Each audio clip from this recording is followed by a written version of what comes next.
E aí, tudo bem?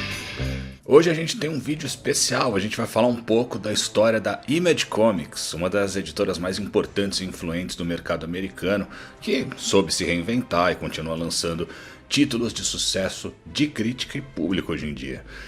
Eu trouxe aqui para conversar comigo Maurício Muniz, que escreveu o livro Heróis e Vilões, a história secreta da Image Comics, que vai ser lançada pela editora Heroica no evento Gibi SP Festival em setembro.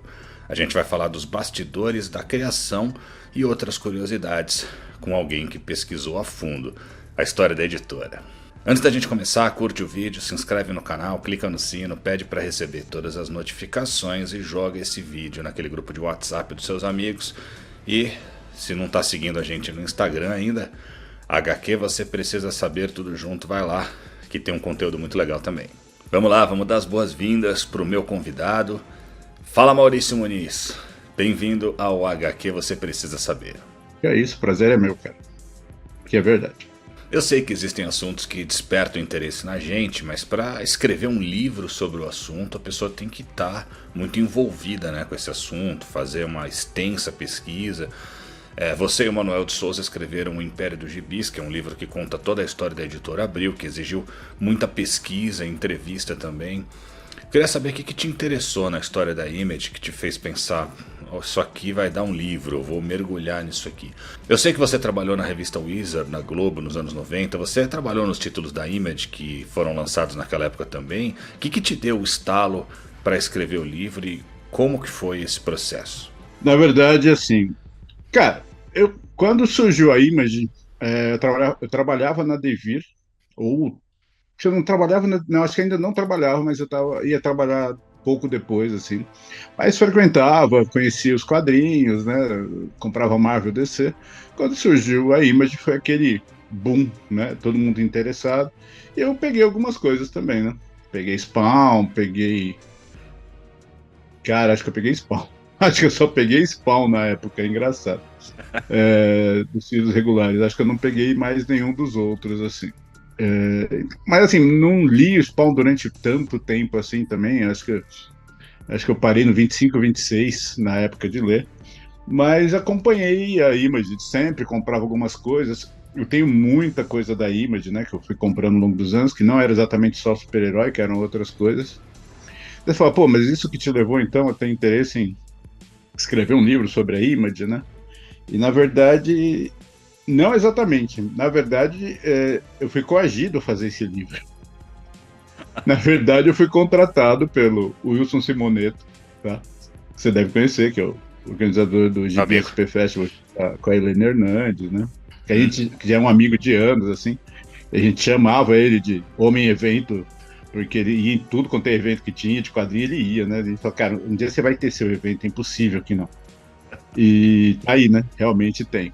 E o Wilson, na verdade, ele queria lançar esse livro há 2 anos, da primeira edição do evento, quando completasse 30 anos da Image. E daí ele me contratou, assim, me deu um adiantamento para fazer o livro. Claro, ele conhece meu trabalho, né? Diz que gosta, né? Mas pode estar mentindo, mas conhece, gostou do Império dos Gibis. Então ele esperava que eu fosse fazer um trabalho bom em cima da história da Image toda, né? E, cara, mas a partir do momento que eu comecei a pesquisar e comecei a ver, eu lembrei de histórias da época, eu descobri muita coisa que aconteceu antes do ano 2000 ali com a Image, descobri, relembrei, fui atrás de outras coisas, que alguém contava uma história, achava meio estranho aí atrás, e o livro foi tomando forma. Só que não saiu em 2022, como a gente queria originalmente, porque uma série de fatores, né? Inclusive a complicação. Eu sou muito otimista, eu acho que de vez em quando eu sou otimista demais. Com o Império dos Gibis, eu e o Manuel, a gente achava que íamos terminar o livro em 6 meses. 6 meses, a gente tem experiência, já fazendo tanta revista junto, né? A gente não vai matar em 6 meses. Cara, demorou 1 ano e meio. Porque o livro foi crescendo à medida que a gente ia encontrando informações, né? Coisas que valiam a pena ser contadas. De certa maneira, foi mais ou menos o que aconteceu com esse livro da Image também. À medida que a gente foi descobrindo coisas, que eu fui descobrindo coisas na pesquisa, o volume de informação foi aumentando, as coisas foram ficando mais complexas, é, e até chegar num ponto que eu acho que é legal, assim, que eu tentei escrever o livro que eu gostaria de ler, que eu brinco que é quase um livro de fofoca. Livro de bastidores, livro de fofoca da Image, né? Porque tem muita coisa interessante que aconteceu ali durante anos e anos ali nos bastidores, de briga, atraso de quadrinhos, umas coisas muito mal explicadas até hoje, assim, tá? Que você pergunta, entrevistei algumas pessoas, inclusive o Eric Stephenson, né, que é o publisher, e daí o cara responde, mas sai pela tangente de algumas coisas, sabe? De por que que isso aconteceu, assim. E você sabe que talvez os caras não queiram falar em alguns assuntos, como, por exemplo, por que exatamente que nunca teve final a minissérie do 1963, do Alan Moore? Por que nunca teve o final, o tal do anual que ia fechar tudo? Você vê que os caras talvez fiquem um pouco assim de falar, né? Outros assuntos, como, assim, que a gente chega à conclusão analisando alguns fatos, mas ninguém dá uma resposta direta, que é uma coisa que eu achei muito estranha, assim. Na época, assim, meio que passou batido, de certa maneira, mas hoje você nota, porque, por exemplo, por que o Rob Liefeld abriu uma outra editora, além da Image, 2 anos depois de ter aberto a Image com os chapas dele, né? Abriu a Image com os parça. Aqui é o grande paraíso dos quadrinhos independentes. Olha, que lugar mágico nós abrimos, né? Então, que cacete ele foi abrir outra editora, né, cara? Que caramba que ele foi abrir outra editora para lançar. E eu reproduzo alguns textos dele falando na época. Ele falou, aqui é a casa dos quadrinhos realmente independentes. Ué, sabe? Duvido que alguém estava impedindo ele de fazer alguma coisa na Image. Mas daí você fica. Quando você analisa o que veio depois, as brigas que rolaram, né? Umas acusações, você fala, talvez o cara estivesse já se preparando para pular de barco mesmo, né? E falando do Liefeld, eu vi que esse título Heróis e Vilões quer dizer que a Image foi também meio que vilã do mercado, a gente já vai falar disso. Mas esse título aí, falando de vilão, também é uma alfinetada em Liefeld, porque ele deu muito trabalho, né? Ele chegou a ser expulso da empresa, se indispôs com os outros artistas, foi processado. Ele foi um vilão em determinado momento, né? Mas o curioso é que ele também foi um tipo de herói, porque se não fosse por ele, né, um anúncio que ele fez lá do Young Blood, não teria surgido essa ideia de se criar a Image, é isso? Se não me engano, atenção ao spoiler, né? Mas se não me engano, a primeira frase do primeiro capítulo do livro é: não existiria a Image se não fosse Rob Liefeld. É exatamente essa a primeira frase do primeiro capítulo do livro, cara. Porque é verdade. Foi o Liefeld que incentivou o resto dos caras. Tá? Não era, a princípio, o livro deixa isso bem claro, para ser toda essa galera que foi junto com o Liefeld para abrir a Image. Não era para ter sido todo mundo que acabou entrando na brincadeira. Alguns entraram quase por intercessão divina, assim, umas coincidências. Os caras se encontrarem quase na rua, assim, sabe? Você tá vendo? Tô ali abrindo uma editora, vou junto então. Quase isso, de vez em quando, parece. Assim. Então é uma coisa engraçada, mas com certeza, cara, não teria a Image se não fosse o Liefeld. Ele que foi o idealizador. Se você, até na página do livro, né? Na página do livro no Catarse, tem exatamente o anúncio do Young Blood original. Eu vi. Que ele ia lançar para uma outra editora, pela Malibu, e que causou um monte de problema para eles, o pessoal que na verdade, assim, esse já tinha saído desse anúncio, daí ele lançou um outro anúncio da série meio repaginada já, com os personagens um pouco mais parecidos com o que eles iriam ser na série mesmo, e chamado de Executioners, que com um X bem grande, enquanto ele estava fazendo X-Force para Marvel. Cara, caiu o mundo. A hora que os caras viram aquele anúncio, caiu o mundo, né? Caíram em cima dele, matando. E ameaçaram até tomar medidas legais contra ele. Falaram, você tá o quê? Você tá querendo plagiar os personagens que você faz já para Marvel, né? Então a briga foi interessante ali. E talvez ele tenha se sentido acuado a princípio, ou pelo menos tão acuado para começar a pensar como é que eu fujo disso aqui, né? Porque era um padrão na época E tem declarações disso no livro, né? Falando que é assim, quem eram as editoras que lançavam quadrinhos super-herói? Marvel e DC. Todo mundo queria trabalhar para Marvel para DC. Todo mundo queria desenhar o Batman, queria desenhar o Homem-Aranha, o Capitão América, todos os heróis. E você entra, você tem a sorte, você é um moleque, um cara jovem, um artista novo e tem a sorte de entrar na Marvel. Se você brigar na Marvel, para onde você vai? Bom, vai para DC. Tá, digamos que você se disponha na DC também, para onde você vai? Bom, vou ter que voltar para Marvel, né? O Jack Kirby que o diga, né? Quantas vezes ele foi para lá, veio para cá, foi para lá, veio para cá, né? Então tem isso.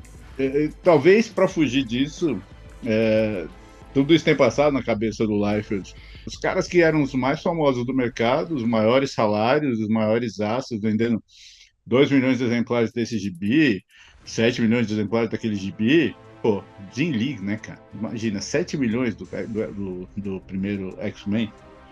Tudo bem, o pessoal comprou as capas variantes também, né?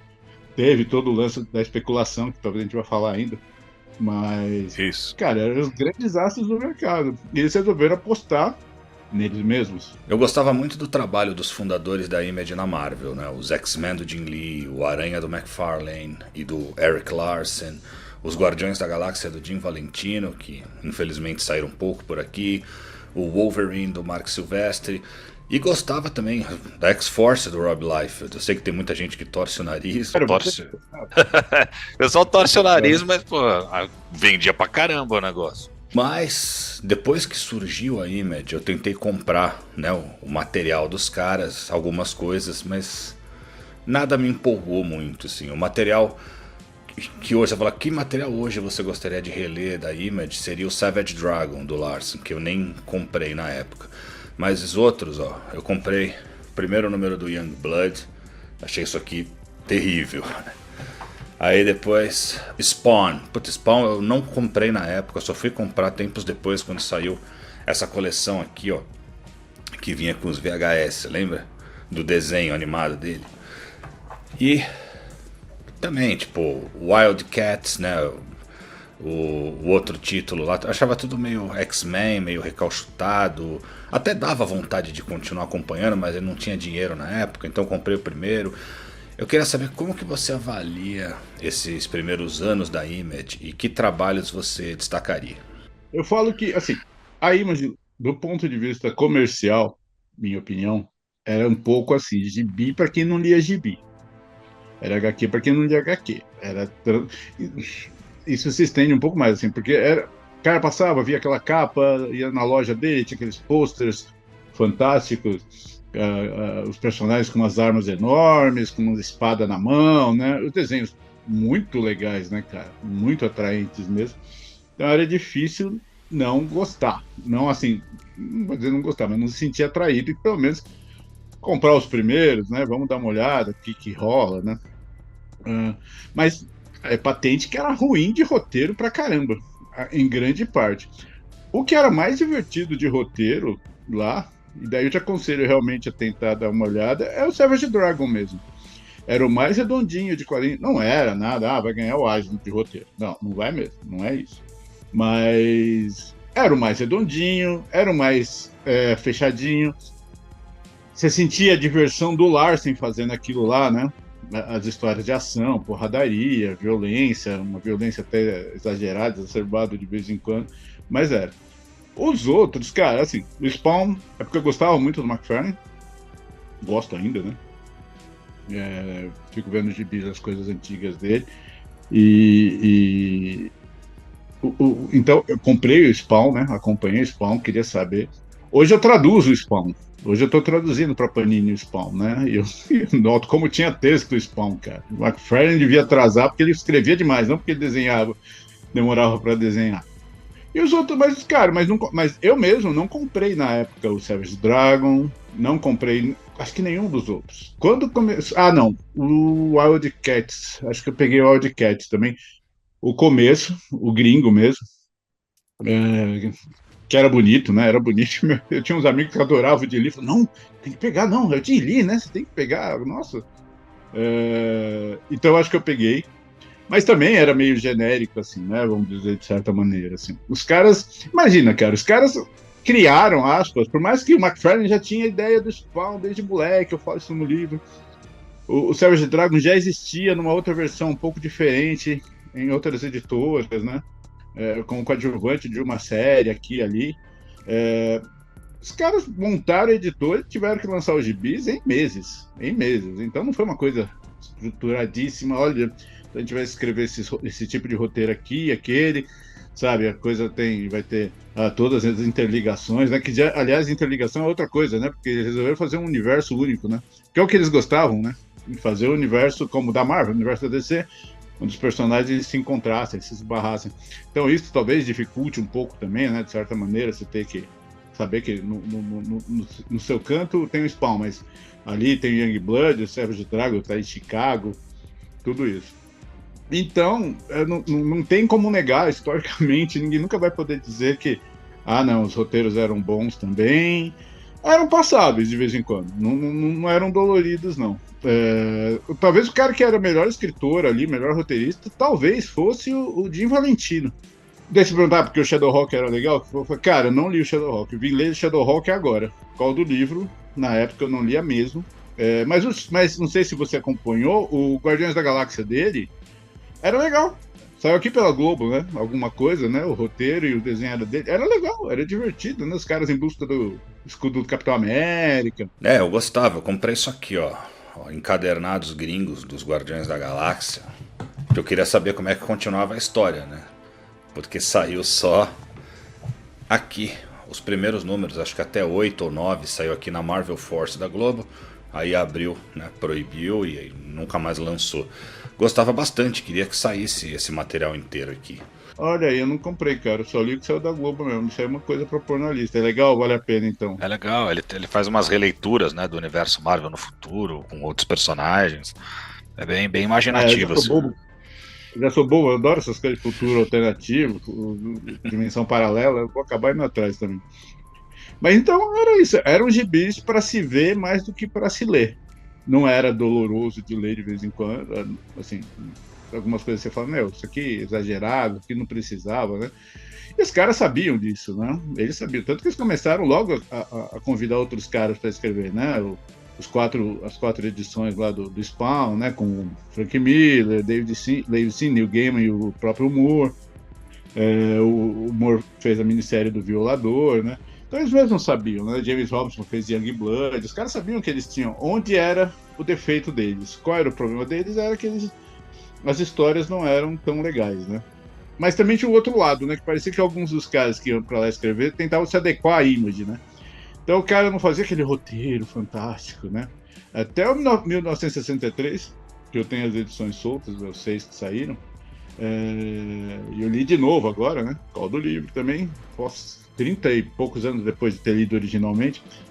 É legal, é bacana, você saca o que o Alan Moore quer fazer, né? Que é um comentário sobre o que era a Marvel nos anos 60, né? Que era para acabar no anual com, assim, contrastando os anos 60 com os anos 90. Responder sua pergunta, resumida, cara, era gibi para ver mais do que para ler. A gente gostava muito da arte dos caras, né? Mas aí quando a Globo anunciou que ia lançar, eu não tinha dinheiro pra comprar tudo, então peguei aqui, ó. Número 1 do Wildcats, pra ver como é que era. E da Cyberforce, do Silvestre. Isso aí que você falou do universo ser compartilhado deu problema depois, porque o cara que tinha matado o Spawn era um personagem do Liefeld. Né? O Capela foi o Capela Chaplin que matou o Spawn, né, cara? Então, foi quando o Liefeld saiu. Na verdade, quem ler o livro, não vou falar tudo aqui, né, do livro também, não vou contar tudo.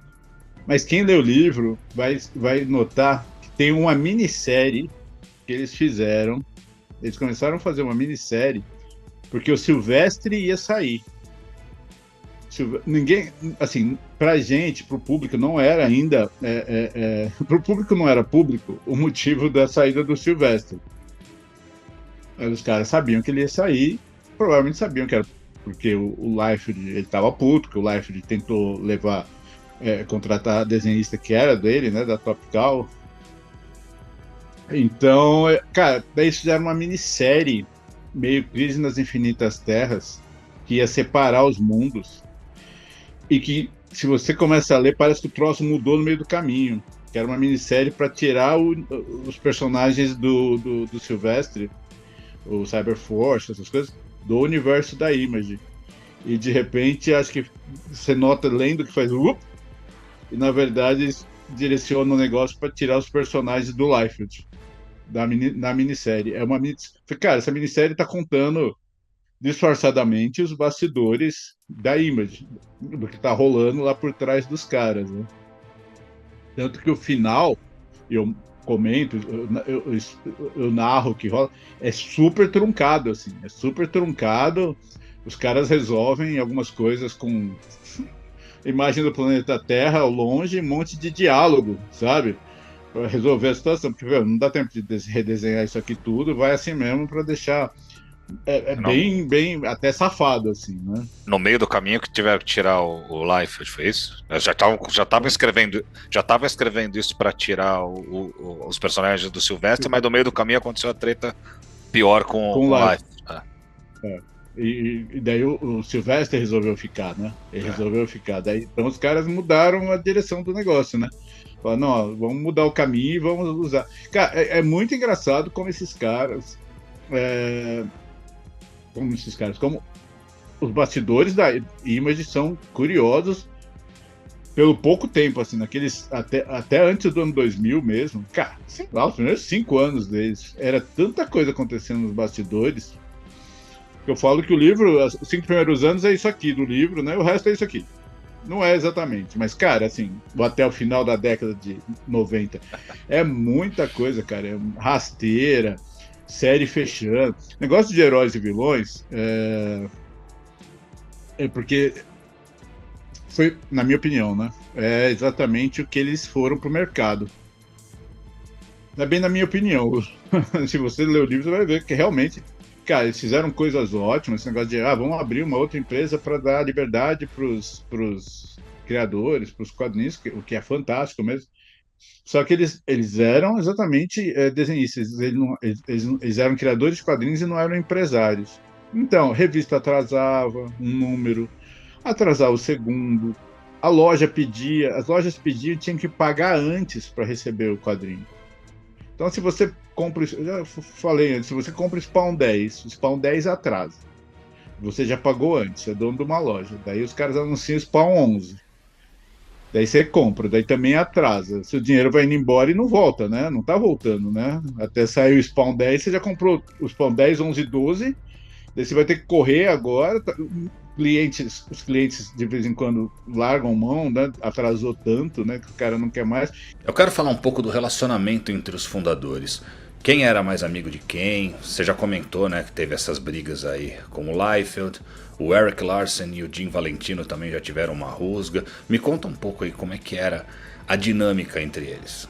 Eles eram amigos, vamos dizer, mas eram, na Marvel mesmo, tinha um clima de concorrência muito grande entre eles. Imagina, um cara tá fazendo X-Men, tá vendendo milhões, outro tá fazendo Homem-Aranha, tá vendendo milhões, né? O outro tá fazendo X-Force, tá vendendo milhões. Então eles tinham uma certa rixa amigável entre eles. E imagina, eram uns moleques, né, cara? Eles não deixavam de ser uns moleques. Então o ego ali falava alto também.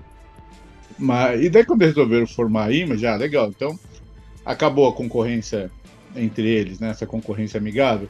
Não acabou não. Os caras ainda tinham uma certa concorrência que talvez esteja ligada exatamente a porquê que não saiu 1963 lá. Uma das possibilidades é que rolou um ciúme, assim, sabe? Do Alan Moore tá fazendo um material legal para um outro selo dentro da Image, que não era o selo de todo mundo. Então essa é uma das possibilidades ali. Então, assim, a gente, na época era engraçado. O que a gente tinha de veículo que contava bastidores? Tinha a revista Wizard, tinha umas outras menores, né? Comic Cine, Comic Heroes, tinha a Hero, que era uma revista muito bacana também, mas a Hero acabava até falando mais de quadrinho independente. Mas essas coisas não chegavam direito, né? Não chegavam no público, né? Talvez porque, sei lá, o Wizard gostasse de manter a imagem de que era o mundo das fadas, né? Assim, mercado de quadrinhos. Falando da Wizard americana, né? Aqui o Leandro tinha uma outra visão da Wizard nacional e tinha uma visão um pouco mais crítica, né? Silvestre deu uma entrevista e acabou soltando sem querer, que era pelo causa do Liefeld que ele estava saindo, sabe? E os outros caras sabiam, né? Hoje a gente sabe que eles sabiam que, na verdade, sim, era por causa do Liefeld que o Silvestre ia sair. E tem uma frase do Larsen no livro que é: pô, se a gente tivesse que escolher entre ficar com o Silvestre ou com o Liefeld, pô, o Liefeld é tudo. Tudo que falam mal dos quadrinhos da Image é representado pelos quadrinhos do Liefeld, ele falou. Se fosse para escolher, eu prefiro ficar com o Silvestre mesmo. Tem isso no livro, né? E por que ele fala isso? Mas, assim, a rigor, os caras, amigos, por exemplo. Inicialmente, a ideia era que o Valentino, o Larsen e o Liefeld fossem fazer alguma coisa lá na Malibu. Juntos, né? Não juntos, mas também, né? Fazer. E daí, quando deu o negócio, deu o problema, e o Liefeld falou: não, vamos abrir um negócio nosso. Os outros caras não queriam o Valentino exatamente. Quem era o Valentino, né? O Valentino era o menos conhecido ali, o que menos vendia, né? O Guardiões da Galáxia dele não vendia mal, talvez, não estava prestes a ser cancelado, mas não vendia nem 500 mil, quanto mais milhões, quanto vendia dos outros, né? Vendia 100 mil, menos até provavelmente. Então os caras não queriam muito o Valentino, mas o Liefeld bancou. O Liefeld falou: não, sabe, pô, é meu amigo, a gente não está criando isso daqui para dar chance para os criadores independentes, né? Então o cara, na verdade o background do Valentino é muito mais de quadrinho independente do que de super-herói. Os outros, mais ou menos, começaram já fazendo super-herói, na Marvel, essas coisas. O Valentino, ele fazia umas coisas meio mais underground, né? Tanto que ele veio relançar essas coisas depois de anos pela Image. A saída do Jim Lee,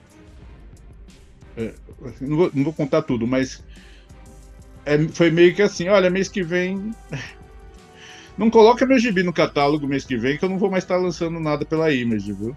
Foi meio que assim que a notícia chegou para os caras. Ele manteve em segredo as coisas, até quando já estava na cabeça, assim, sabe? Já estava prestes já estava o contrato assinado, que ele falou: então, deixa eu contar uma coisa para vocês, né? Então, tanto que também dá a impressão que os caras ficaram mais putos com o Liefeld, desculpa, com o Jim Lee do que com o Liefeld. E é engraçado, porque na verdade a Image era um guarda-chuva. A Image era uma empresa guarda-chuva. Existia como empresa e os outros eram selos da Image, mas cada selo da Image era a sua própria empresa, né? Então a Wildstorm do Jim Lee era uma empresa, tanto que ele pôde vender, né, para DC. A McFarlane Productions era outra. Então cada um cuidava do seu próprio nicho ali e de vez em quando eles se uniam, né? Faziam assim, mas você pode ver que geralmente minisséries ou séries que uniam os personagens era só de um cara fazendo. Um dos estúdios, mesmo quando saiu, que eu lancei lá pela Pandora, né, que era o Spawn Medieval e o Witchblade, não foi uma união da Topical com que tinha o Witchblade com o McFarlane para produzir a minissérie juntos. Não, foi produzida pelo pessoal da Topical só. A Topical contratou o Gartienes, contratou o desenhista lá, e eles fizeram o quadrinho. Isso que você falou de ser guarda-chuva é interessante porque a empresa Image mesmo não é dona de nada, né? De nenhum dos personagens, só da própria marca. Cada autor é dono dos seus personagens, eles tinham sua própria empresa, cada um. Isso. E na verdade a Image tem uma divisão, digamos assim, chamada Image Central, que é o que lançava os outros gibis. Assim, quando não é que o McFarlane só pode lançar gibi do Spawn, a Topical só pode lançar gibi lá do Cyberforce, da Witchblade e do Darkness. Não, eles podem lançar outra coisa, pegar uma minissérie que eles acharam legal e lançar. Podia.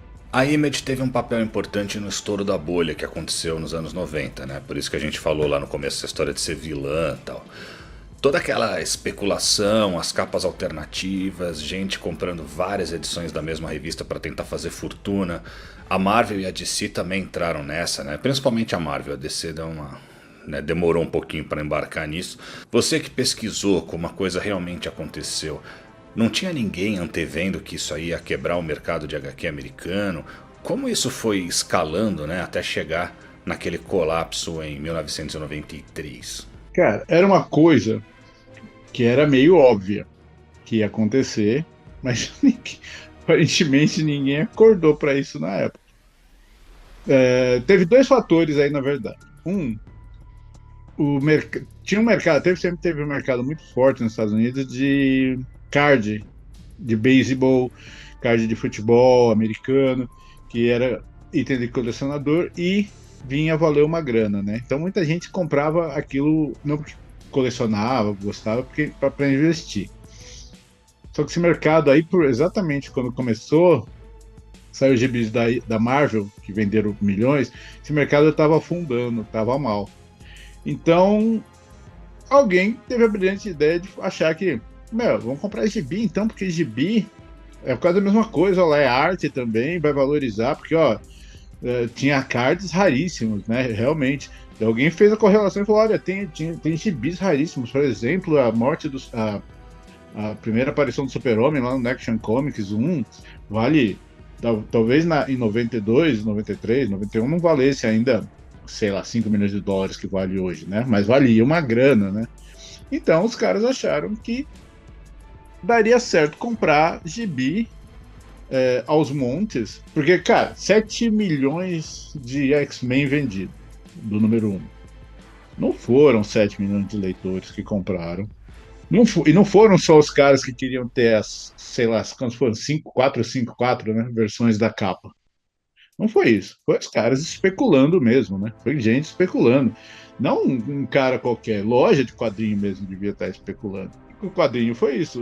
O problema, ninguém pensou que, peraí, os quadrinhos antigos valem muita grana, porque são raros. Não tem 7 milhões de exemplares do Action Comics rolando por aí.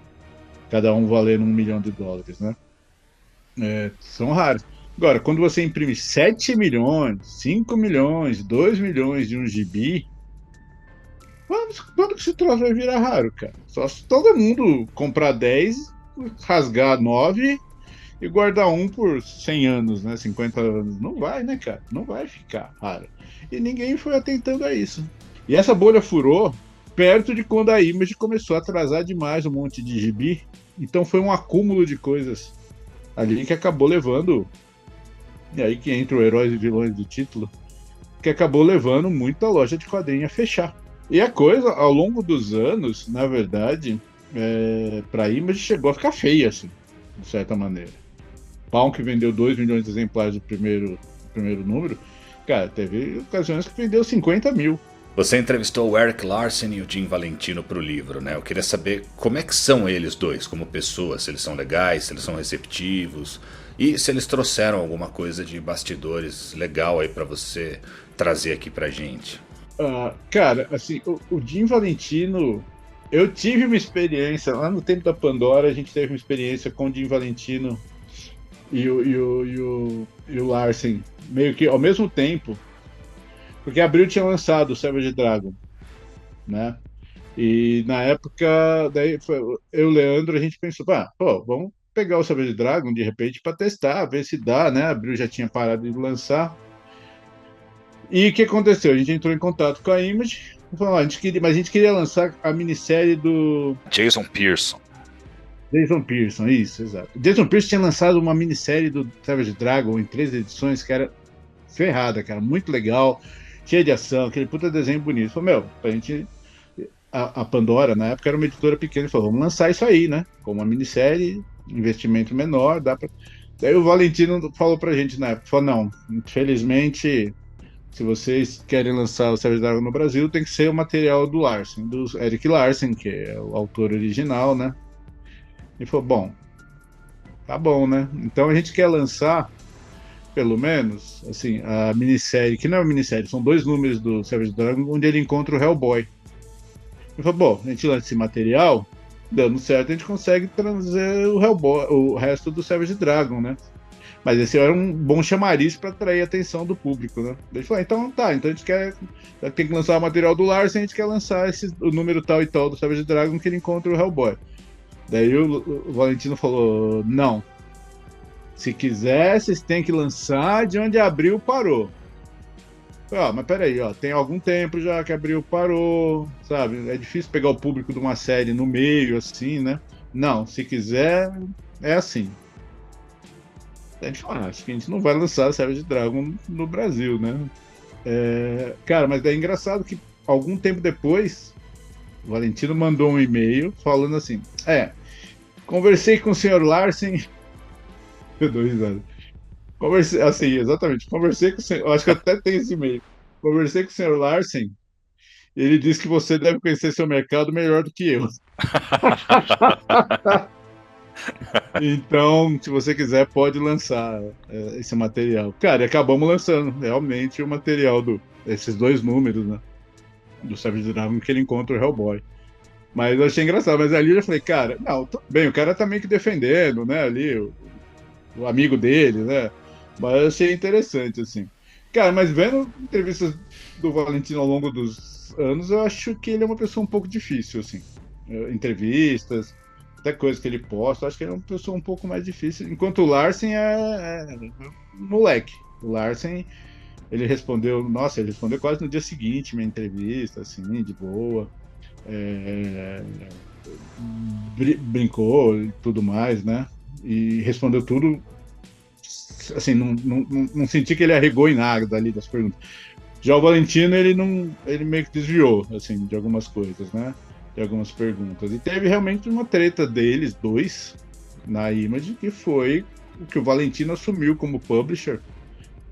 Ele já não estava lançando muita coisa mesmo, mal estava saindo até o Shadowhawk não estava mais saindo, ele assumiu como publisher, porque ele não estava fazendo quase nada ali, só que a impressão dos outros sócios, não é o Maurício falando, é os outros sócios, é que ele privilegiou demais quadrinho independente. Então o Larsen falava, a gente tá lançando isso aqui?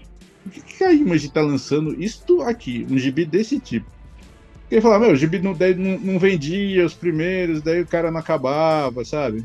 Eram gibis estranhos que não pareciam da Image, não tinha a qualidade da Image, segundo o que o Larsen achava, e os outros também, pelo que ele falou. E os caras resolveram que era hora de mudar aquilo. E como mudar aquilo? Resolveram tirar o Valentino. Ficou uma mágoa aí. Uma mágoa que agora, deu conta, em 2024, este ano, voltou à tona essa mágoa, assim. Teve um rebuliço nas internets porque soltaram palavras ásperas ali, um contra o outro, sabe? Os caras, os fundadores da Image, tinham todos isso em comum. Cara, eles eram mesmo todos fãs de quadrinhos, eles gostavam muito de quadrinhos mesmo. Os caras queriam fazer gibi desde moleque, né? Já faziam desenho. Tudo bem, em grande parte. Hoje não, né? Naquela época a molecada vivia desenhando, né? Pegava um caderno e desenhava um gibi, né? Aqueles desenhos horríveis. E é engraçado, porque tem 30 e poucos anos da lançamento da Image, e todos esses caras, de uma maneira ou outra, estão por aí ainda, né? Eles estão por aí ainda, fazendo quadrinhos, trabalhando, fazendo outras coisas. O McFarlane, talvez, comercialmente, é o que mais se deu bem, né? Provavelmente, tem a empresa de quadrinhos, de bonecos, né? De brinquedos dele, que são arraso mesmo. Mas o Jim Lee, o Jim Lee é presidente da DC, né, cara? Então, os caras estão por aí, né? Os outros que ficaram na Image continuam fazendo seus trabalhos para a Image. Então a Image, na verdade, e esse livro, na verdade, é a história de 7 caras que gostavam de quadrinhos, resolveram fazer quadrinhos, mas nem sempre tudo deu certo. E você vê a admiração que eles tinham por caras como John Byrne, por exemplo. O Byrne teve um envolvimento aí na história da Image, e o Peter David, vocês também falam que ele, né, metia muito pau na Image naquele começo. Como é que esses 2 grandes nomes e outros grandes nomes aí do mercado se envolveram nesses primeiros anos da Image? Claremont e o Byrne quase estiveram entre os fundadores da Image mesmo. Então, o Peter David no começo odiava de paixão, assim, a Image. Ele metia o pau mesmo, com argumentos que para ele eram embasados o bastante, né, para criticar. E os outros caras, assim, o Gaiman foi trabalhar pro McFarlane, fazendo ali coisas do Spawn, fez a minissérie da Angela, mas depois entrou numa batalha legal, não legal não legal de bacana, mas legal judicial, né, contra o McFarlane, curou anos, envolveu a Angela, envolveu o Spawn medieval, envolveu e eu falo de detalhes engraçados e dramáticos assim do julgamento que rolou, eu conto no livro. E o próprio Miracle Man, né? Envolveu o Miracle Man também. O Moore foi trabalhar, né? O Moore, né? Alan Moore foi lá trabalhar também, fez umas coisas legais. Na época eu acho que o melhor gibi de super-heróis que tinha num período lá era o Wildcats dele, cara. O Wildcats do Alan Moore. Alan Moore escrevendo e o Travis Sherritt desenhando, né? Você basicamente tinha o melhor escritor dos quadrinhos e talvez o cara que era o melhor desenhista dos quadrinhos fazendo uma série que era muito bacana. E era mesmo, eu gostava muito, tenho tudo, tenho os originais até hoje. Saiu encadernado também, né? Pela Panini há pouco tempo saiu encadernado. Saiu pela Panini, tem o gringo também, mas eu tenho os originais aqui. E tenho mas depois aí o Alan Moore foi fazer o Supreme, né? O Supreme pro Liefeld também. Tem uma história engraçada disso que eu vou pôr no livro, com relação ao Supreme e o lançamento no Brasil. Só que depois ele também ficou puto com o Liefeld, porque o Liefeld não pagou ele, um monte de coisa, ficou devendo dinheiro. Daí, cara, mas chegou uma época que todo mundo metia o pau, assim. Todo mundo metia o pau na Image, né? Alan Moore metia o pau, não na Image exatamente, mas no Liefeld, por exemplo. Peter David metia o pau na Image. John Byrne fez umas críticas que devem ter doído, assim, porque, imagina, o cara que é teu ídolo, de repente vai e faz uma puta crítica, assim, à Image, que tá no livro, né? Teve gibis da Image que ganharam Eisner, né? Depois, né? Astro City, esse tipo de coisa. Mas dos fundadores ali, os caras estavam a fim de fazer os gibis deles, os gibis divertidos mesmo, que talvez eles se divertissem até mais que os leitores, de vez em quando, mas que trouxeram grana, os caras ficaram ricos mesmo. O Valentino, então, que era o menos conhecido, fala, fiquei rico vendendo 500 mil exemplares do Shadowhawk, que era um gibi que quase ninguém gostava na época, né? Teve repercussão, porque era um personagem que tinha AIDS, então saiu nas mídias, né? Saiu em vários jornais, na televisão falando, mas, cara, assim, muita gente virava o nariz, assim, não tinha interesse no Shadowhawk, né? O livro vai ser lançado no evento Gibi SP Festival, que acontece dia 28 e 29 de setembro, no bairro da Liberdade, em São Paulo. Eu vou deixar o endereço certinho aqui na descrição e como que você pode comprar o seu ingresso. Depois do evento, né, quem quiser adquirir o livro, como é que faz?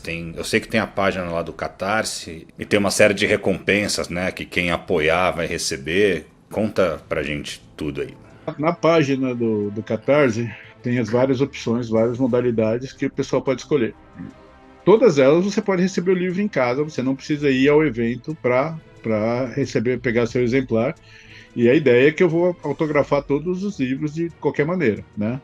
Quem for lá no festival, eu vou estar lá também, pode pegar o autógrafo lá e tudo mais, mas quem é de outro estado, quem mora longe, eu vou autografar todos os livros e mandar. Então tem várias opções para receber pelo correio e com os brindes, né? Os cards, o pôster que vai ter.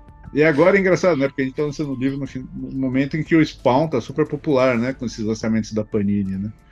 Então, de certa maneira, talvez isso tenha ajudado também, né? Acho que tem gente que não só tem gente comprando de novo Spawn, né? Mas acho que tem gente descobrindo o Spawn realmente, né? O que era, né? E outros quadrinhos da Image que estão saindo por aí. Já vi agora eu falo que... um Savage Dragon Origins podia vir agora, né? Esse eu acho que eu ia acompanhar. Ah, legal, cara. Eu acho que vale ler. E eu falo que eu escrevi esse livro da Image, apesar de ter sido coagido pelo Wilson, eu falo que eu escrevi, na verdade, para poder falar de um monte de gibi da Image que eu gosto e que nunca saiu no Brasil e que ninguém conhece, cara. Que deveriam sair, assim. Tem coisa, e que eu falo que são coisas que só na minha visão, só a Image poderia lançar um quadrinho daquele. Tá, tem a Dark Horse, agora tem outras editoras como a Boom e a IDW que seguem um tanto do modelo da Image, né, do tipo de material que eles lançam. Mas, cara, na época, ali, depois, no final dos anos 90, começo dos anos 2000, tem coisa ali que é fantástica que a Image lançou e que eu não vejo outra editora que poderia ter lançado na época, e que eu gosto muito desse material. Talvez, quem sabe, alguns cheguem aqui, né? E que nem fizeram sucesso lá, alguns, nem fizeram sucesso lá, tanto que não tem encadernado. Nunca saiu encadernado dessas séries. Tem uma série chamada Área 52, que é muito divertida, cara. Mas vendeu pouco lá, quando saiu, nunca foi encadernado. E tá aí num limbo, né? Mas que exemplifica algumas coisas que eu coloco no livro do que veio a ser o modelo de lançamento desse tipo de quadrinho pela Image depois. Para concluir, como é que você avalia a importância e a relevância da Image nesses 30 e tantos anos de existência? O livro vai tratar muito dessa evolução da Image, né? De quadrinho, do quadrinho que ninguém gostava, que muita gente não gostava, criticava porque não tinha roteiro, até se tornar hoje o que eu acho nos últimos anos a melhor editora de quadrinhos dos Estados Unidos. Matéria de qualidade, do tipo de material que lança, né? Eu achava que desculpa te cortar, eu achava que o Jim Valentino era um cara que foi o cara que fez essa transição, até na época do Kirkman com o Walking Dead. Eu achei que ele que tinha tido essa visão, não foi bem assim. Então, comentei disso na entrevista com ele, né? Opa, bati aqui. Comentei disso na entrevista com ele, né? Se ele acha que o modelo da Image hoje foi ele que iniciou, né? Ele meio que fala que acha, mas não acha, assim, digamos. Eu acho que grande parte não foi nem do Larsen, que veio depois. Eu acho que grande parte desse sucesso da Image hoje é mesmo do Eric Stephenson. É a visão do Eric Stephenson para coisa, assim, de publicar quadrinhos. Eu falo que a Image publica, quase tudo que a Image publica podia ser filme ou seriado de TV, né? Então, o maior estúdio de cinema e TV do mundo é a Image, de certa maneira. Então, moçada, apoia aí o livro Heróis e Vilões no Catarse. Você vai ganhar recompensas sensacionais, tá? E apareça no Gibi SP Festival para pegar o livro autografado aí pelo Maurício. Maurício, muito obrigado, cara. Valeu, parabéns aí pelo livro e a gente se vê no evento em setembro. Cara, eu que agradeço o convite. Foi um prazer. Nunca gosto de falar de gibi, já normalmente. Gosto de falar da Image. E gosto de falar do livro, né? Também. Mas, cara, valeu. Gostei do papo muito. Espero que o pessoal que acompanhar também curta. Valeu mesmo. Pessoal, você quer ter mais destaque aqui como fã do canal? É só entrar no nosso clube de membros. Você clica no botão Torne-se Membro ao lado do botão de inscrição que eu te dou mais detalhes.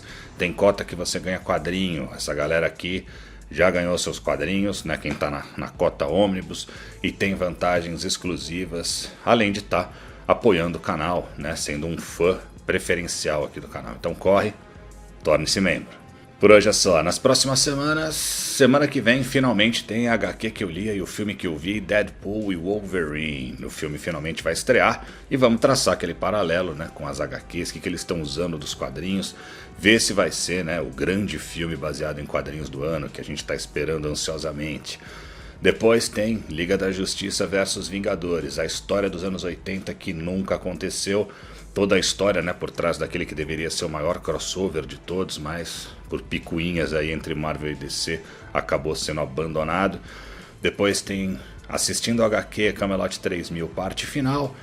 E depois as Graphic Novels da Abril, uma relembrada nessa coleção nostálgica que explodiu a cabeça dos leitores no fim dos anos 80. Até lá!